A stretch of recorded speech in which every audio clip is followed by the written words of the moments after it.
The pirate hat felt ridiculous on my head, but not half as ridiculous as watching my wife grind against another man dressed like Tarzan. I'm Greg, by the way, 38 years old, logistics manager at Hartwell Industrial, and apparently the biggest fool in Millbrook, Maine. "Another beer, Captain Hook?" Richard called from behind his makeshift bar, grinning at my costume. His brewery was packed for Halloween, the usual crowd of locals, plus their friends, all pretending to be someone else for one night.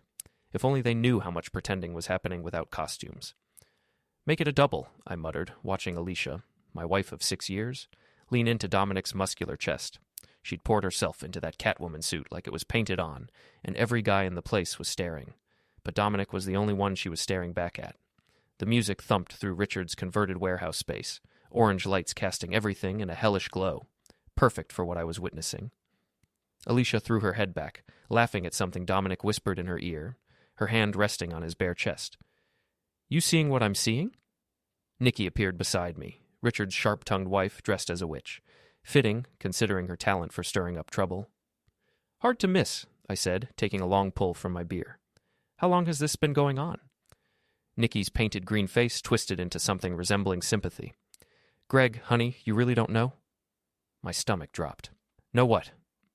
She glanced around, then leaned closer. "Susie's been covering for them. Says Alicia's at yoga class every Tuesday and Thursday, but the gym doesn't even have yoga on Thursdays."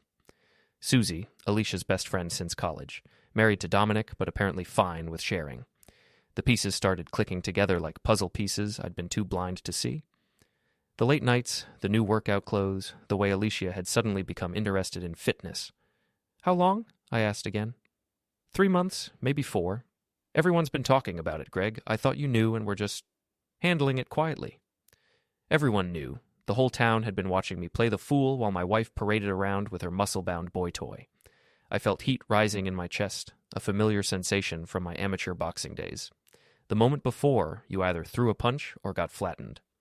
I pushed through the crowd, my plastic sword knocking against people's legs. Alicia saw me coming and stepped back from Dominic, but not fast enough to look innocent. "Having fun?" I asked, my voice steady despite the rage building inside. "Greg, you scared me." She laughed, but it sounded forced. Dominic was just telling me about his new car. Really? Must be fascinating. I looked at Dominic, who was flexing his jaw like he was chewing on something tough. "Nice costume, Dom. Very primitive. Before we deeper into this story, I have one small request. Please subscribe, drop a like, comment, and hit that hype button to boost this channel so more people can discover these incredible Reddit stories." His eyes narrowed. "Thanks. Love the pirate thing. Very old-fashioned." The insult hung in the air between us. Around us, conversations continued, but I could feel people starting to notice the tension. Social media phones were probably already recording. "Alicia, we should get going," I said, reaching for her arm. She pulled away. "We just got here. Don't be such a party pooper." "Party pooper?" The words came out louder than I intended. "Is that what we're calling it?" "Calling what?" But her eyes gave her away. That flash of panic when someone knows they've been caught. "You know what?" I stepped closer, lowering my voice. "How long have you been screwing around behind my back?" "Greg!" She looked around frantically. "You're making a scene." "I'm making a scene?" I laughed, but there was no humor in it. "Lady, you've been making a scene for months. I'm just finally watching the show." Dominic moved closer, his chest puffed out like the gorilla he was pretending to be. "Hey, man, maybe you should calm down. Maybe you should mind your own business." I turned back to him, and something in my expression made him take a step back. "Oh, wait. My wife is your business now, isn't she?" "It's not what you think," Alicia started, but Dominic cut her off. "Actually, it's exactly what he thinks." He grinned, showing too many teeth. "And there's nothing you can do about it, old man." The crowd around us had gone quiet. I could see phones pointed in our direction, recording every humiliating second. In a few hours, this would be all over social media, the talk of every coffee shop and bar in town. I looked at Alicia, really looked at her. The woman I'd married, the woman I'd worked 60-hour weeks to provide for, the woman who'd promised to love and honor me. She wasn't even trying to deny it anymore. "You're right," I said to Dominic. "There's nothing I can do about it. Tonight." I turned and walked away, leaving them standing there in their costumes. Behind me, I heard Alicia call my name, but I didn't turn around. The crowd parted as I made my way to the exit, and I could feel their eyes on my back, feel them already composing their text messages and social media posts. The October air hit me like a slap, cold and sharp. I pulled out my phone and saw 3 missed calls from Richard. Before I could call him back, he appeared beside me in the parking lot. "Greg, wait up." "Don't," I said, not stopping. "Just don't. Listen to me." He grabbed my arm, forcing me to stop. "I've got security cameras in there. I've got everything on tape." I looked at him, really looked at him. Richard had been my friend since high school, the guy who'd stood up at my wedding, who'd hired me at his brewery before I got the logistics job. He was also the guy who'd been watching my wife cheat and hadn't said a word. "How long have you known?" He had the decency to look ashamed. "A few weeks, maybe a month. I was trying to figure out how to tell you." "A month," I nodded slowly. "A whole month of watching me walk around like an idiot." "It's not like that. It's exactly like that." I pulled my arm free. "But you know what, Richard? You just gave me something better than the truth. You gave me evidence." I got in my truck and drove home, leaving the party, the costumes, and my marriage behind. But I wasn't driving away from the fight. I was driving toward it. The house was dark when I got there, all the lights off except the porch light Alicia always insisted on leaving on for safety. I sat in my truck for a long time, staring at the house we'd bought together, the life we'd built together, the future we'd planned together. My phone buzzed with notifications, text messages, social media tags, missed calls. The story was already spreading, faster than wildfire in a dry forest. By morning, everyone in Millbrook would know that Greg Matthews had been publicly humiliated by his cheating wife and her muscle-bound boyfriend. I smiled in the darkness. They had no idea what they'd just started. I woke up to my phone buzzing like an angry wasp. 53 notifications on Facebook, 27 text messages, and 12 missed calls. The first video I saw made my stomach clench. Someone had posted a clip of Alicia and Dominic dancing with the caption, "When your husband's away, Catwoman will play." The comments were brutal. Half the town was laughing at me, the other half was gossiping about how long they'd known. I scrolled through them with morbid fascination, like watching a car wreck in slow motion. Poor Greg, always the last to know. Alicia's been hitting the gym a lot lately, if you know what I mean. That Tarzan costume was truth in advertising. Dom's been swinging through the neighborhood. I was still reading when I heard Alicia's car in the driveway. She'd stayed out all night, probably at Susie's place, or maybe she'd gone home with Dominic. The front door opened quietly, like she was trying not to wake me. "Greg?" Her voice was small, tentative. I didn't answer. Let her wonder. She found me in the kitchen, still in yesterday's clothes, phone in hand. Her makeup was smeared, her Catwoman costume wrinkled. She looked exactly like what she was, a woman who'd spent the night somewhere she shouldn't have been. "We need to talk," she said. "Do we?" I held up my phone. Seems like the whole town's already talking for us. Her face went pale under the smeared makeup. "You've seen the videos." "Videos, plural. Apparently you two put on quite a show." I scrolled to another post. "This one's my favorite. Millbrook's hottest couple, and it ain't the married one." Very creative. "Greg, please..." "Please what? Please pretend I didn't see you grinding on another man. Please pretend the whole town isn't laughing at me. Please pretend my wife isn't a cheating, don't." Her voice got sharp. "Don't you dare." "Don't what? Tell the truth? I thought we were past pretending." She sat down across from me, trying to look remorseful. "It just happened. We didn't plan it." "Which part? The 3 months of sneaking around, or just last night's public performance?" Her eyes widened. She hadn't expected me to know the timeline. "That's right, sweetheart. I know about the fake yoga classes, the extra gym sessions, all of it. The only thing I don't know is why you bothered staying married to me." "Because I love you," she said, and for a moment she almost sounded sincere. "You love me." I laughed, but it came out bitter. "You love me so much you've been screwing your best friend's husband for months." "It's not about love with him. It's just physical." "Oh, well, that makes it so much better. Thank you for clarifying that you're just using him for his body while you use me for my paycheck." She flinched. "It's not like that." "Then what is it like, Alicia? Help me understand how a woman who loves her husband ends up in another man's bed." My phone buzzed again. Another notification, another comment, another person weighing in on my humiliation. I glanced at the screen and saw a new post that made my jaw clench. It was a photo of Alicia and Dominic from last night, but this one was different. They were in a corner of the brewery thinking they were hidden, and Dominic's hand was very clearly on her rear end. The caption read, "Getting handsy at the Halloween party. Someone forgot she was married. Millbrook scandal." I turned the phone so Alicia could see it. She gasped, covering her mouth with her hands.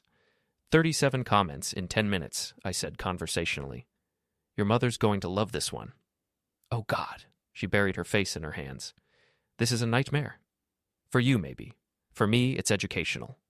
I stood up, pocketing my phone. I'm learning all sorts of things about my wife that I never knew before. Where are you going? To work. Some of us still have jobs to do. I paused at the kitchen doorway. Oh, and Alicia? You might want to call in sick today. Something tells me you're going to be the talk of the boutique. I left her sitting there and drove to Hartwell Industrial, but I couldn't concentrate on shipping manifests and delivery schedules. My phone kept buzzing with notifications, each one a fresh reminder that my personal life had become public entertainment. Around lunchtime, I drove over to Richard's brewery. The place was closed, they didn't open until 4, but I knew he'd be there doing inventory and prep work. I found him in the back office, looking guilty as soon as he saw me. Greg, man, I'm sorry about last night. Are you? Or are you sorry you got caught enabling it? He winced. I should have told you sooner. Yeah, you should have, but you didn't, and now we're here. I sat down across from his desk. Show me the footage. What? The security camera footage. You said you had everything on tape. Richard looked uncomfortable. I don't think that's a good idea, man. It's just going to hurt more. Richard, my wife has been cheating on me for months, and last night she made it public. I'm already hurt. Now I want to see exactly what I'm dealing with. He sighed and pulled up the security system on his computer. This is from 2 weeks ago, he said, clicking on a file. Tuesday night, after we closed. The black and white footage showed the brewery after hours, empty except for 2 figures near the bar. Even in the grainy security video, I could recognize Alicia and Dominic. They weren't just talking. Turn it off, I said after 30 seconds. Greg, I said turn it off. I stood up, my hands clenched into fists. But I want copies, all of it. What are you going to do? I looked at him, this friend who'd watched my marriage dissolve and said nothing, who'd let my wife use his business as a meeting place for her affairs. I'm going to level the playing field. That afternoon, I created a fake social media account, just another anonymous profile in a town full of gossips. I didn't post the security footage. That would have been too obvious, too traceable. Instead, I started small. I posted a comment on one of the Halloween party videos. Anyone else notice Alicia Matthews has been spending a lot of time at the gym lately? Funny how she never looks any fitter. Within an hour, it had 12 likes and 6 replies, all speculating about what kind of workouts Alicia had been doing. The gossip machine was already running. I just gave it a little push in the right direction. My phone rang. Alicia. Greg, people are saying horrible things about me online. Are they? I hadn't noticed. This is serious. Mrs. Henderson from the boutique called. She's concerned about the drama affecting our family-friendly image. I think she's going to fire me. Maybe you should have thought about that before you decided to become the town entertainment. This isn't fair. You're enjoying this. I considered that. Was I enjoying it? Maybe a little. For months, I'd been the fool, the clueless husband, the butt of everyone's jokes. Now the tables were turning. You know what isn't fair, Alicia? Having to find out from strangers that my wife is cheating on me, but here we are. She hung up on me. An hour later, my anonymous account posted another comment. Saw Dominic's new Camaro at the Matthews house yesterday afternoon. Weird, since Greg was at work and Alicia was supposed to be at yoga. This one got 23 likes. The war had begun, and I was just getting started. By Thursday morning, Alicia had been asked to take some time off from the boutique. The phrasing alone, so polite, so deceptively gentle, was code for what it really was. She'd been suspended. She was furious, pacing the kitchen like a caged animal, every movement sharp and frantic.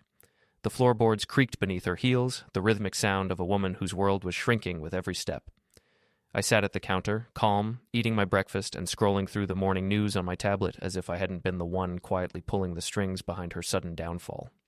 This is your fault, she hissed, her voice cutting through the air like broken glass. You're encouraging them. I didn't look up right away. I wanted her to stew in it, to let her own words echo in the silence.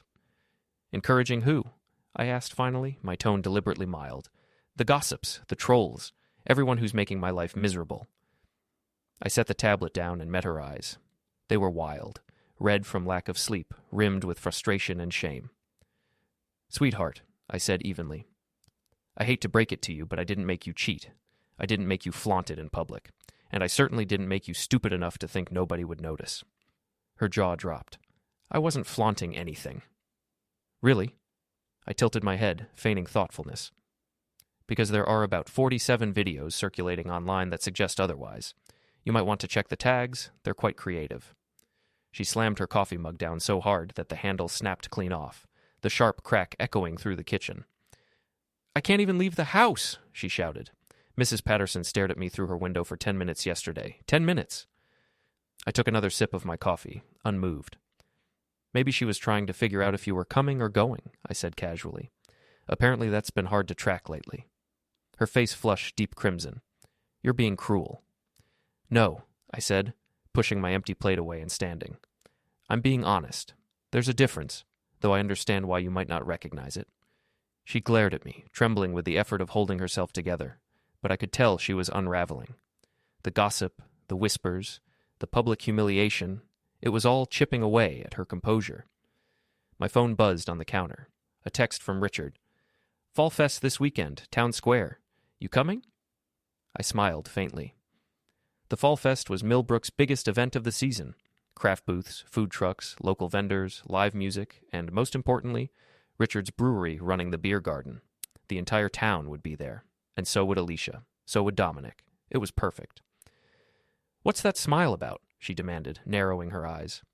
"Just work stuff," I said smoothly, slipping my phone back into my pocket. "I'll be late tonight. Inventory."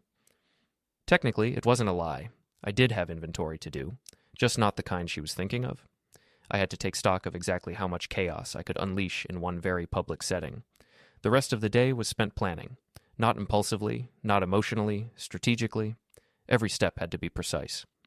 The logistics were simple enough. I knew their routines, where they liked to park, how they presented themselves in public. But the psychology, that was the art form. Dominic was easy to read. He was all muscle and ego, a man whose sense of identity depended entirely on being admired. He couldn't resist attention. He craved it like oxygen. And if someone challenged him, especially in public, he wouldn't back down. Not ever. His pride wouldn't allow it. Alicia, on the other hand, was a different kind of puzzle. She had always been obsessed with image. The perfect wife, the flawless professional, the admired socialite. Her self-worth lived and died by what other people thought of her. That was her Achilles' heel. And lately, social media had turned from her stage into her executioner. The posts, the comments, the videos, they were eating her alive, piece by piece. By the time I finished outlining my plan, I felt the calm that comes just before a storm, the clarity of a man who knows exactly what needs to be done, and has already accepted the consequences. The war had begun, yes, but the real battle, the one that would play out in front of the entire town under the lights of the Fall Fest, was still to come, and I was just getting started. At the Fall Fest, I'd have both of them in the same place, surrounded by everyone they wanted to impress. It was like Christmas morning for someone planning a very public humiliation. Friday evening, I stopped by the brewery. Richard was setting up for the weekend, loading cases of beer into his truck. "You sure about this, Greg? Maybe you should just let it die down." "Let what die down? My wife's affair, or everyone's amusement at my expense?" "The whole thing. Maybe take a vacation, get some distance." I helped him load another case. "You know what, Richard? You're probably right. I should just disappear quietly, let them have their fun, pretend none of this happened." He looked relieved. "Exactly. Rise above it. There's just one problem with that plan." "What's that?" "I'm not the rising above it type." Saturday morning dawned crisp and clear. Perfect weather for the Fall Fest. I dressed carefully, jeans, boots, and a flannel shirt that made me look like every other working man in Millbrook. Nothing threatening, nothing that would make people cross the street to avoid me. The town square was already packed when I arrived.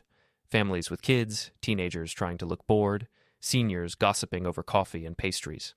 The perfect audience. I spotted Alicia near the craft booths, wearing sunglasses like they could hide her from the whispers that followed her everywhere. Susie was with her, playing the supportive best friend, but I could see the tension between them. Cheating with someone's husband tends to strain even the closest friendships. Dominic was holding court at the beer garden, surrounded by his usual crowd of admirers, guys who wished they had his muscles, women who wished their husbands did. He was wearing a tight t-shirt that showed off his gym-sculpted physique, and his new Camaro was parked prominently nearby, polished to a mirror shine. I bought a beer and positioned myself where I could watch both of them. The morning passed quietly, just another Fall Fest, until around noon when things got interesting. I was standing near the dunking booth, a charity fundraiser where people paid to throw balls at a target and dump the volunteer into a tank of cold water, when I overheard two women talking. "That's her, isn't it? The one who was all over that muscle guy at Halloween?" Alicia Matthews. Poor Greg. Everyone knew but him. Well, he knows now. I heard she lost her job over it. Good. Actions have consequences. I smiled and walked over to the dunking booth. The current volunteer was a high school kid, hamming it up for the crowd. When his shift ended, I stepped forward. "I'll take a turn," I told the booth operator. "You sure? Water's pretty cold." "I'm sure." I climbed up onto the platform and settled onto the seat above the tank. The water looked frigid, but that was fine. I wasn't planning to be up here long. "Step right up," the operator called out. "Test your aim. 3 balls for $5. A small crowd gathered, including some people I recognized from work, from the brewery, from around town. I spotted Alicia in the crowd, looking confused about why her husband was volunteering to be publicly humiliated. Again. "Come on, folks. Who wants to dunk Greg Matthews?" Several people bought balls, but their aim was terrible. I stayed dry, joking with the crowd, playing the good sport. Then I saw exactly what I'd been waiting for. Dominic pushed through the crowd, grinning like a shark. "Let me try," he said, slapping down a 20. "Keep the change." The crowd perked up. Everyone could feel the tension, could sense that this wasn't just about dunking someone for charity. Phones came out, recording the moment. "Take your best shot, Dom," I called out, making sure my voice carried to the crowd. He picked up the first ball, testing its weight. "Hope you can swim, old man. Hope you can throw better than you can think." A few people in the crowd chuckled. Dominic's face darkened, but he wound up and threw. The ball sailed wide, missing the target by 6 inches. "Ooh, close," I called out. "Maybe try aiming this time." More laughter from the crowd. Dominic's jaw tightened as he picked up the second ball. "You know, Dom," I continued conversationally, "I heard you got a new car, compensating for something?" The crowd was really enjoying this now. Even Alicia was staring, probably wondering what I was up to. Dominic threw the second ball harder, but anger made his aim worse. It hit the booth frame and bounced back toward the crowd. 2 strikes, I announced. "One more chance to prove you're not completely useless." "Shut up," Dominic snarled, grabbing the third ball. "What's wrong? Having trouble hitting your target? That's not what I heard about you and married women." The crowd went quiet. Someone gasped. Phones were definitely recording now. Dominic's face went purple with rage. "You son of a—" He hurled the ball as hard as he could, but fury made him wild. The ball sailed over the target, over the booth, and into the crowd. People scattered, and the ball bounced harmlessly into the grass. "Strike 3, I called out cheerfully. "Thanks for playing." But Dominic wasn't done. He was so angry he could barely see straight, and the crowd's laughter was making it worse. He started toward the booth, probably planning to tip me into the tank manually. That's when I made my move. I stood up on the platform, looking down at him. "What's the matter, Dom? Can't handle a little competition? Get down here and say that." "Why? So you can take a swing at me in front of all these people?" I gestured to the crowd, which had grown to about 50 people, all watching, all recording. "That would look great on social media. Local meathead attacks husband of woman he's sleeping with. Very classy," the crowd murmured. Someone called out, "Is that true?" I looked right at Dominic. "Why don't you ask him? Or better yet, ask my wife. She's right over there." Every head in the crowd turned toward Alicia, who looked like she wanted the ground to swallow her whole. Susie grabbed her arm, probably trying to pull her away, but it was too late. "Well," someone called out, "is it true?" Alicia opened her mouth, but no words came out. Dominic was standing there like a statue, his face still purple with rage and now embarrassment. "Cat got your tongue?" I asked sweetly. "How ironic." That's when Dominic completely lost it. He charged toward the booth, probably planning to knock me off the platform. But in his rage, he forgot about the step up to the booth platform. His foot caught the edge, and momentum carried him forward. Arms windmilling, he stumbled directly into the dunking booth's support pole and triggered the mechanism. The platform dropped out from under me, and I plunged into the icy water with a tremendous splash. But Dominic's stumble had carried him forward too, and he tumbled headfirst into the tank right after me. We both surfaced, sputtering and freezing, to the sound of the crowd roaring with laughter. Someone was applauding. Multiple phones were recording our soaking wet, undignified emergence from the tank. But I was grinning, and Dominic looked like he wanted to disappear forever. "Thanks for the swim, Dom," I said loudly enough for everyone to hear. "Next time, maybe work on your aim before you work on my wife." The crowd exploded with laughter and shocked gasps. Dominic hauled himself out of the tank and stalked away, dripping wet and humiliated. Alicia was already gone, probably dragged away by Susie. I climbed out more slowly, accepting the towel someone handed me and the backslaps from people who were suddenly treating me like a hero instead of a fool. "That was beautiful, man," someone said. About time someone put that jerk in his place, said another. My phone was buzzing with notifications before I even got my shirt back on. The videos were already being posted, shared, commented on. By evening, everyone in town would have seen Dominic's spectacular failure and my very public declaration of war. I was no longer the clueless husband. I was the guy who'd fought back. And this was just the beginning. The dunking booth video went viral locally within hours. By Sunday morning, it had been shared over 300 times across various social media platforms, with comments ranging from supportive, go Greg, to savage, Dom got dunked in more ways than one. Alicia hadn't come home Saturday night. Her car wasn't in the driveway when I got back from the Fall Fest, and it still wasn't there Sunday morning. I didn't bother calling. I had a pretty good idea where she was. I was drinking coffee and reading the increasingly creative comments on the dunking booth video when my phone rang. Richard. Greg, we need to talk. Good morning to you two. This isn't funny anymore, man. People are taking sides. It's getting ugly. Ugly for who? For everyone. Alicia came by the brewery last night, crying, asking me to make you stop. I paused with my coffee mug halfway to my lips. Make me stop what? Whatever you're doing. The social media stuff, the public confrontations, all of it. Richard, I stood on a platform and let people throw balls at me. If that's confrontational, maybe the problem isn't me. You know what you were doing? Yeah, I do. I was showing this town that I'm not going to roll over and play victim while my wife and her boyfriend turn my life into their entertainment. There was a long pause. She's staying at Susie's. I figured. She wants to come get some clothes, but she's afraid you'll be there. Tell her to come by this afternoon. I'll be out. But I wouldn't be out. I'd be watching. I spent Sunday morning setting up. Nothing elaborate, just a small camera I'd borrowed from work, positioned to cover the driveway and front door. If Alicia was coming to get clothes, she might not be coming alone. I parked my truck 3 blocks away and walked back through the woods behind our house. The camera was motion activated and would send alerts to my phone. All I had to do was wait. At 2:30, I got the first alert.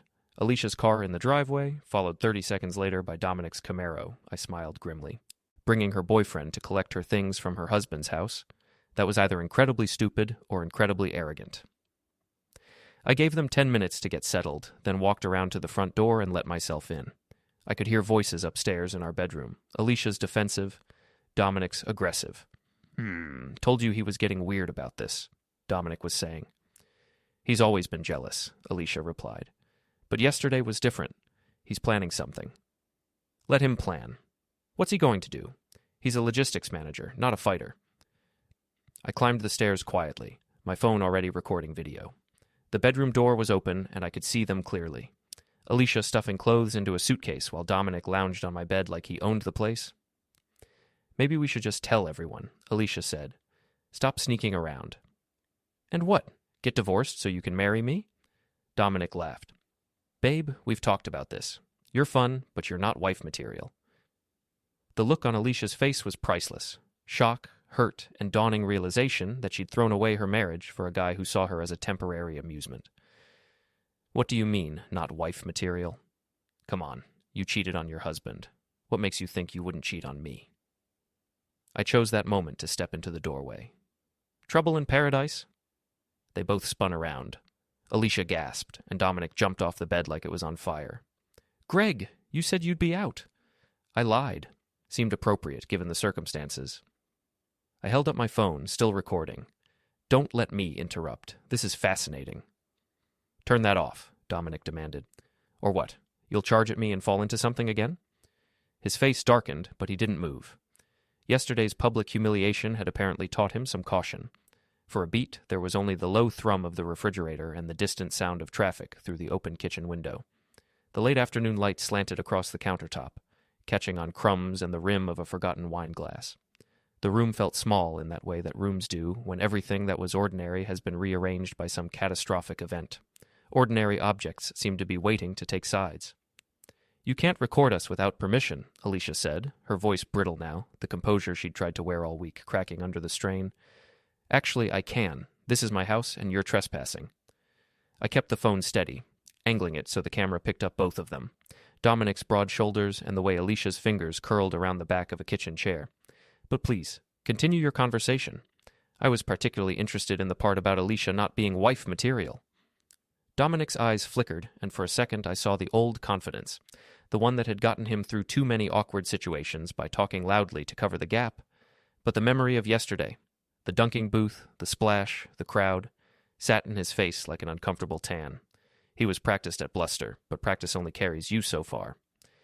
"That's not what I meant," Dominic said quickly, his voice speeding up the way people talk when they are trying to smooth wrinkles they themselves created. He stepped a fraction closer, but there was calculation in his movement now. He wanted to seem reasonable while trying to reclaim authority in a scene that had already swung out of his control. "Really? Because it sounded like you were explaining to my wife that she's good enough to screw but not good enough to marry, which, honestly, is the first thing you've said that I agree with." Alicia's face went white, the color draining as if someone had pulled a curtain over it. Her mouth worked for a second, like she was searching for the right lie, the right deflection. "Stop it." "Stop what? Telling the truth? I thought we were past pretending." I let my voice slide between sarcasm and exhaustion. The edges were sharpened by weeks of being gaslit into silence. "You're being cruel." She said it as if cruelty were the worst indictment, as if cruelty could cancel out the weeks of secret texts and stolen hours and carefully timed lies. "No, I'm being honest. He just told you that you're disposable, and you're mad at me for pointing it out?" I said, and the words landed harder than I'd intended. There was a small, ugly satisfaction in the exactness of the blow. Honesty can be weaponized when it's been withheld for so long. Dominic stepped forward, trying to look threatening, a move that after yesterday felt like overcompensation. "You need to leave us alone," he said, jaw clenched, the kind of line someone practices in his head while they're trying to convince themselves they mean it. "In my own house? That's rich." I lowered the phone, but kept recording. The screen showed them, the tense tableau, and the little glints of light off Dominic's wedding band, a detail that felt like punctuation. "Tell me something, Dom. When you decided to start sleeping with my wife, did you think I'd just disappear? Roll over and let you have her?" His face tightened. "I thought you'd be man enough to handle it without making a scene." "A scene? Like yesterday at the dunking booth?" I asked. The memory of the crowd, the way people had laughed and then gone quiet, was still sharp. A public humiliation he'd thought he could ignore but hadn't. "Was that a cheap shot?" His jaw tightened. "That was a cheap shot." "Was it? Because from where I was sitting, it looked like you couldn't handle a little trash talk without losing your temper. What kind of man does that make you?" I let the rhetorical question hang, watching his expression try and fail to find purchase. "The kind who's going to kick your butt if you don't back off." The threat came out clumsy, like a child trying on an adult's boots. I laughed, a short, incredulous sound that eased some of the tightness in my chest. "There it is. The threat of violence. Very impressive, Dom. Really shows your character." I didn't shout. Volume would have given him something to pounce on. Instead, I let the quiet do the work, like pressure that slowly forces a seam to split. "Greg, stop," Alicia pleaded, stepping between us like a fraying thread might save the garment. "This isn't helping anyone." "Isn't it?" I asked, and the question was quieter, more surgical. "I think it's helping me understand exactly who I married and who she chose over me." I turned slightly and looked at her, at the woman who had once been a familiar landscape and now felt foreign. A guy who just told you you're not worth marrying, and who threatens to beat up your husband when he can't win an argument. "That's not," Dominic began, his voice scrambling for a version of innocence. "That's exactly what happened. I've got it on video." My fingers tightened on the phone. There was a steadiness now that came from having cataloged the months of small betrayals and now catching the larger one in the crystal of a recording. Evidence changes the geometry of conversation. Dominic's eyes widened. "You recorded that?" It sounded like disbelief, like someone who'd been living in a bubble had suddenly realized the world outside had ears and sight. "Every word, including the part where you called my wife fun but not wife material." I grinned, though it felt brittle. "This is going to be very popular online." Alicia reached out, a desperate, reflexive attempt to grab the phone. "You can't post that," she hissed, the panic in her voice small and raw. "Watch me." The words were casual, but there was a weight to them. Posting wasn't about revenge so much as removing the stage she'd used to perform. Let the performance be judged by strangers. Let the truth sit in public where it could be measured against the lies she'd told. I turned and walked downstairs, leaving them scrambling behind me. Their footsteps were quick, a clutter of panic and improvisation. I could hear urgent whispers, probably trying to figure out how much damage control they'd need to do. By the time they came downstairs, I was sitting in my living room, phone in hand. "Greg, please," Alicia said. "Don't post that video." "Why not? It's the truth, isn't it?" "It'll ruin everything." Everything's already ruined, sweetheart. I'm just deciding whether to bury the pieces or put them on display. Dominic grabbed Alicia's suitcase. Come on, let's get out of here. Smart move, I said. But Dom? Next time you want to insult my wife in my house, maybe make sure I'm not home first. They left, and I sat in the quiet house for a long time, looking at the video on my phone. It was damaging, not just to them, but potentially to me too. Posting it would escalate things beyond the point of return. I posted it anyway. Within an hour, my phone was buzzing constantly. The video was being shared, commented on, dissected by everyone in Millbrook. The comments were brutal. OMG Dom basically called her a side piece.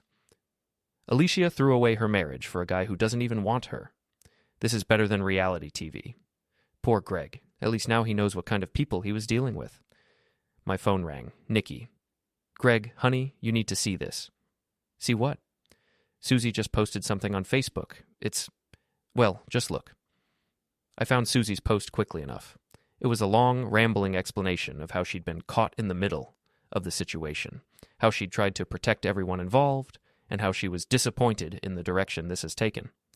But the interesting part was in the comments, where she was responding to people's questions with increasingly detailed answers about the timeline of the affair, the places they'd met, and the lies Alicia had told to cover it up. She was throwing Alicia under the bus to save her own reputation. I called Richard. Are you seeing this? Yeah, man. Susie's spilling everything. Names, dates, places they met at the brewery after hours. After hours at your place? I didn't know, Greg. I swear I didn't know they were using my brewery. But I could hear the guilt in his voice. He'd known something, even if he hadn't known everything. Send me the security footage from those dates, I said. Greg, send it. An hour later, I had video evidence of multiple after-hours meetings between Alicia and Dominic at Richard's brewery, dating back 4 months. 4 months of lies, 4 months of deception, 4 months of my wife meeting her lover at my best friend's business. I didn't post the security footage. I didn't need to. Susie was doing all the work for me, revealing every detail of the affair in her desperate attempt to look like the innocent bystander. By Monday morning, everyone in Millbrook knew exactly how long the affair had been going on, where they'd been meeting, and what lies had been told. More importantly, they knew that Dominic saw Alicia as temporary entertainment, not a serious relationship. The hunter had become the hunted, and they were running out of places to hide. Monday morning brought a new development I hadn't expected. I was getting ready for work when I heard a car in the driveway, not Alicia's car, but one I didn't recognize. Through the kitchen window, I saw a middle-aged woman in a business suit walking toward my front door. The doorbell rang, and I opened it to find someone who looked like a lawyer or a social worker. Mr. Matthews, I'm Janet Reeves from Millbrook Family Services. I'd like to speak with you about some concerning reports we've received. My stomach dropped. What kind of reports? May I come in? I led her into the living room, my mind racing. Family Services meant someone had made an official complaint about something serious. Mr. Matthews, we've received reports that you've been engaging in harassment and stalking behavior toward your estranged wife and her companion. From who? I can't reveal the source, but the complaints include posting private videos without consent, public humiliation, and creating a hostile environment. I sat down heavily. Ms. Reeves, my wife has been having an affair for 4 months. Last weekend, she and her boyfriend publicly humiliated me at a town event. Everything I've posted has been truthful, and most of it has been in public places. Nevertheless, the behavior described could be considered harassment under state law. Could be, or is. She consulted her notes. That would depend on several factors, including intent and impact. I'm here to suggest that perhaps it would be better for everyone involved if you stepped back from this situation. Stepped back how? Stop posting about your wife on social media. Stop confronting her or Mr. Dominic in public. Perhaps consider counseling to help you process these difficult emotions. I looked at this woman, this stranger who'd been sent to tell me to shut up and take my humiliation quietly, and something inside me snapped. Ms. Reeves, let me make sure I understand this correctly. My wife can cheat on me for months, lie to me, use my friend's business as a meeting place for her affairs, and publicly humiliate me at a town event. But if I respond by telling the truth about what happened, I'm the one who needs counseling? Mr. Matthews, I understand you're angry. Do you? Do you understand what it's like to find out that everyone in your town has been laughing at you for months? That your wife has been treating your marriage like a joke while you worked 60-hour weeks to support her? I understand this is difficult, but no, you don't understand. You understand paperwork and procedures and covering your backside when someone makes a complaint. You don't understand what it's like to have your life destroyed by people who think they can do whatever they want without consequences." She stood up, clearly uncomfortable. "Mr. Matthews, I'm going to recommend that you speak with a counselor, and I'm going to suggest very strongly that you cease all social media activity related to this situation." "Or what? Or we may need to explore other options." After she left, I sat in my kitchen, staring at my phone. Other options? Legal action, probably. Maybe a restraining order, maybe harassment charges. They were trying to silence me, to make me disappear quietly while they continued their affair without the inconvenience of public scrutiny. I called in sick to work and spent the morning thinking. By afternoon, I had a plan. If they wanted to play hardball, I'd show them what hardball looked like. I started with research. Public records, social media histories, employment information. By evening, I had a comprehensive file on both Alicia and Dominic. Not just their affair, but their finances, their work histories, their social connections. Dominic, it turned out, had been married before, divorced 2 years ago, and the court records made interesting reading. His ex-wife had cited emotional cruelty and serial infidelity as grounds for divorce. There were also some interesting details about his employment history. He'd been fired from his previous job for inappropriate workplace relationships. Alicia's financial situation was more complicated than I'd realized. She had credit card debt I didn't know about, purchases I'd never seen, expenses that didn't match her part-time boutique salary. Someone had been subsidizing her lifestyle, and it wasn't me. I created a new anonymous social media account and started posting information. Not the private stuff. I wasn't stupid. But the public records, the court documents, the employment histories, all perfectly legal, all perfectly factual. Did you know Dominic Fletcher was fired from his last job for inappropriate relationships with coworkers? Interesting how some people can afford expensive gym memberships and new clothes on a part-time salary. Divorce records are public information, folks. Makes for fascinating reading about certain people's character. Each post was carefully crafted to stay within legal boundaries while maximum damage. I wasn't making accusations, I was just sharing publicly available information and letting people draw their own conclusions. The response was immediate and brutal. People started digging deeper, sharing their own discoveries, adding their own observations. The anonymous nature of the posts made them impossible to trace back to me directly, but the information was devastating. By Tuesday evening, Dominic's current employer had received several anonymous tips about his history of workplace relationships. Alicia's credit card companies had received reports of potentially fraudulent activity that might warrant investigation. Wednesday morning, I got a call from Nikki. "Greg, you need to know something. Alicia and Dominic are planning something." "What kind of something?" "I overheard them at the coffee shop yesterday. They're talking about filing charges against you. Harassment, stalking, maybe even threatening behavior." "Threatening behavior?" "They're claiming you threatened Dominic at the dunking booth." I thought back to Saturday. "I never threatened him. I insulted him, but I never threatened him." "I know that, and anyone who was there knows that, but they're saying you did. They're also claiming you've been following them, watching them, making them afraid for their safety." "That's ridiculous." "Is it? Because Susie told me you somehow knew they were at your house on Sunday before they expected you." I was quiet for a moment. "What else did Susie say?" "She's scared, Greg. She thinks this has gone too far. She's talking about moving away, maybe staying with her sister in Portland until things calm down." "Good. Maybe she should have thought about that before she helped them cheat." "Greg, honey, I'm worried about you. This isn't like you." "Maybe this is exactly like me. Maybe everyone just never bothered to find out what I'm really like when someone crosses me." That evening, I got a text from an unknown number. "Stop what you're doing or you'll regret it." I screenshot the text and posted it to my anonymous account. Someone's feeling the pressure. Thursday morning brought another visitor, this time a police officer. "Mr. Matthews? Officer Collins? Millbrook PD? I need to speak with you about some complaints we've received." Here we go, I thought.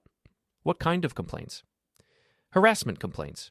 Your wife and Mr. Fletcher have filed reports claiming you've been stalking them, harassing them online, and making threats." "Officer, I haven't stalked anyone, and I certainly haven't made any threats." "What about social media posts?" "What about them? Is it illegal to post truthful information about public events?" He consulted his notes. "They're claiming you've been posting private information, following them, and creating a hostile environment." "Private information like what?" "Photos, videos, personal details." "Officer, everything I've posted has been either in public places or from public records. I haven't broken any laws." "That may be, but I need to ask you to cease all contact with Mrs. Matthews and Mr. Fletcher. No social media posts, no public confrontations, no following or surveillance. Are you arresting me? No, sir.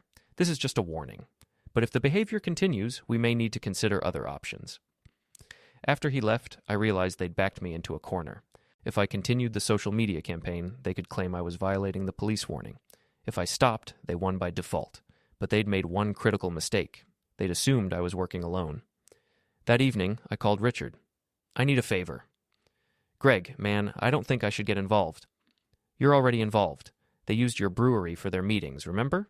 Your business, your reputation. There was a long pause. What do you need? I need you to host a party. A divorce party. Make it public, make it fun, and make sure everyone knows they're not invited. A divorce party? Think about it, Richard. Your brewery has been the talk of the town for all the wrong reasons.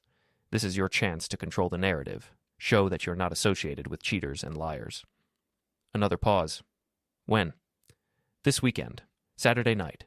Make it a celebration of honesty, loyalty, and friendship. Make it everything they're not. And what are you going to do? I smiled into the phone. I'm going to let other people fight my battles for me.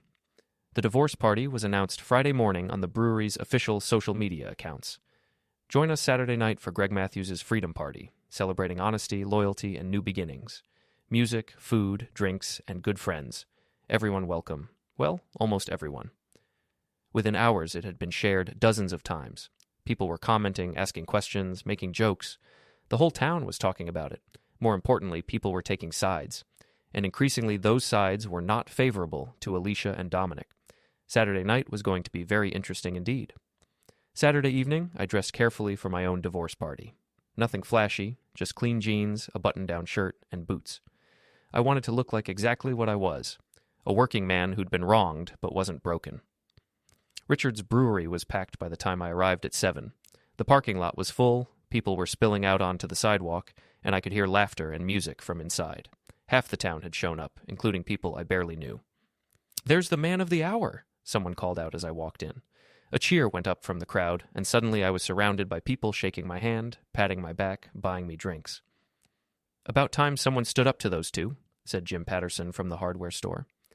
"You handled that whole thing with class," added Mary Chen from the diner. "Could have been a lot uglier." I accepted the congratulations and the drinks, but I was watching the door. Alicia and Dominic weren't here. I hadn't expected them to be, but I was curious to see if any of their supporters would show up. Around 8:30, Susie arrived. She looked nervous, glancing around like she expected to be thrown out. The crowd noticed her immediately, and conversations quieted as she made her way to the bar. I intercepted her. "Susie, didn't expect to see you here." I wanted to talk to you." "About?" She glanced around at the crowd watching us. "Privately?" I led her to a quieter corner near the back of the brewery. "What's on your mind?" "This has to stop, Greg. It's gone too far." "Has it?" "Because from where I'm standing, it looks like the truth finally came out." "Alicia's talking about leaving town, starting over somewhere else." "Good for her." "And Dominic lost his job. The anonymous tips, the social media posts, his boss saw all of it." I shrugged. "Actions have consequences. You're destroying their lives. They destroyed their own lives. I just made sure everyone could see it." Susie's eyes filled with tears. "I know I made mistakes. I know I should have told you sooner, should have stopped covering for them. But this isn't you, Greg. This isn't who you are. Maybe it is who I am. Maybe you never bothered to find out. The Greg I know wouldn't hurt people like this. The Greg you know was a fool who worked 60 hours a week while his wife cheated on him with her best friend's husband. Maybe it's time for a new Greg." She stared at me for a long moment. "I don't recognize you anymore." "Good. The old me was too trusting." She walked away, pushing through the crowd toward the exit. I watched her go, feeling nothing. The time for guilt and second-guessing was over. The party continued around me, but I found myself thinking about the past 6 months. Not just the affair, but everything leading up to it. The late nights at work, the growing distance between Alicia and me, the way she'd started treating me like a roommate instead of a husband. Maybe the affair wasn't the disease. Maybe it was just the symptom of something that had been wrong for a long time. "Penny, for your thoughts?" Richard appeared beside me with 2 beers, just thinking about how we got here. "Regrets?" I considered the question. "About the marriage? Maybe. About how I handled finding out?" "No." "You sure?" Because there's no going back from this, man. You've made enemies. I've also made friends. I gestured to the crowd around us. Look at this place, Richard. When's the last time you had a turnout like this? He had to admit I was right. The brewery was more crowded than I'd ever seen it, and people were having a good time. Whatever else happened, Richard's business was benefiting from the drama. What happens now? He asked. Now? Now I figure out what comes next. Around 10 o'clock, things got interesting again. I was talking to a group of people near the front windows when someone pointed outside. Isn't that Dominic's car? I looked through the window and saw the black Camaro parked across the street. Dominic was behind the wheel, and I could see Alicia in the passenger seat. They were just sitting there, watching the party, watching the crowd of people who'd chosen my side over theirs. Should we call the police? Someone asked. For what? Sitting in a car on a public street? I shook my head. Let them watch. But after a few minutes, the car doors opened. Dominic and Alicia got out and started walking toward the brewery. The crowd noticed immediately. Conversation stopped, people turned toward the door, and the atmosphere in the room changed from celebratory to tense. They walked in together, trying to look confident but obviously nervous. Alicia had been crying. Her makeup was smeared and her eyes were red. Dominic looked like he hadn't slept in days. The crowd parted as they made their way toward me. I stayed where I was, letting them come to me. Greg, Alicia said when they reached me, we need to talk. Do we? I thought we'd said everything that needed saying. Please, just give me 5 minutes. I looked around the room. Everyone was watching, waiting to see what would happen. This was the moment they'd all come to see, the final confrontation between the wronged husband and his cheating wife. 5 minutes, I said, but here, in front of everyone. No more private conversations, no more secrets. She glanced around nervously. Greg, please, here, or not at all. She took a shaky breath. Fine, I wanted to apologize for everything. For the affair, for the lies, for the way it all came out. Okay, apology noted. That's it? That's all you're going to say? What did you expect, Alicia? That I'd forgive you? Take you back? Pretend none of this happened? I expected, I don't know, some kind of reaction. You want a reaction? I set down my beer and looked at her, really looked at her. Here's my reaction. I don't care anymore. The words hung in the air between us. Around the room, people were holding their breath, waiting for more. I don't care that you cheated, I continued. I don't care that you lied. I don't care that you humiliated me or that you threw away 6 years of marriage for a guy who told you you weren't wife material. Alicia flinched like I'd slapped her. What I care about is that I wasted 6 years of my life with someone who thought so little of me that she couldn't even bother to end our marriage before starting a new relationship. Greg, I'm not finished. My voice was calm, conversational, but it carried clearly through the quiet room.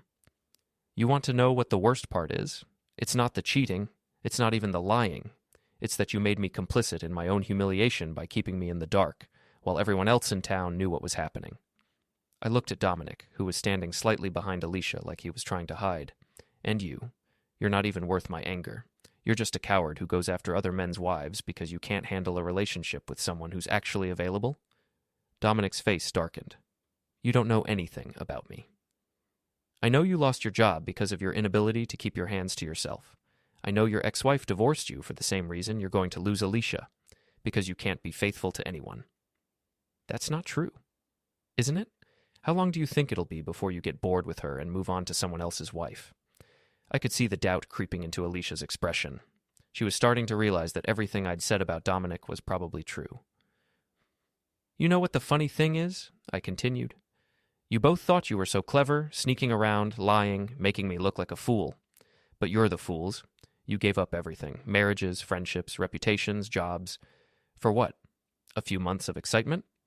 I picked up my beer and took a sip, letting the silence stretch out. So here's what's going to happen. You're going to leave my party, leave my town, and leave my life. You're going to go be miserable somewhere else with someone else, and I'm going to forget you ever existed. Alicia was crying openly now. Greg, please. We're done, Alicia. We were done the moment you decided another man was more important than your marriage. Everything since then has just been cleaning up the mess. I turned away from them, dismissing them completely. Around the room, people started talking again, the tension breaking like a snapped wire. Behind me, I heard Alicia say something to Dominic, but I didn't turn around. I heard footsteps heading toward the door, and then they were gone. The party continued around me, but I felt strangely empty. Not sad, not angry, just empty.